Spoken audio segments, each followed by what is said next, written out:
दुकान है, यही दुकान है। चलो चलो चलो चलो जल्दी चलो जल्दी चलो। अरे भाई मुझे रियलमी का फोन दिखा दो जो नया आया बहुत तगड़ा।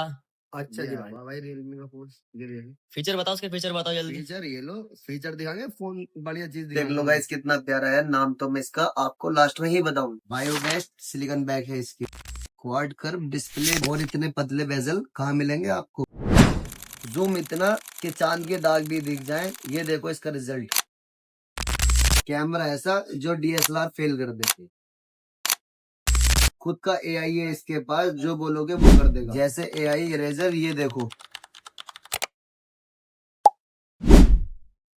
एक चुटकी में बदल देगा ये आपका पूरा लुक। प्रोसेसर इतना हाई, मल्टीटास्किंग हो या खतरनाक गेमिंग, ये सब कुछ प्यार से कर लेगा दोस्तों। 300% volume guys, full HD display guys, enjoy guys.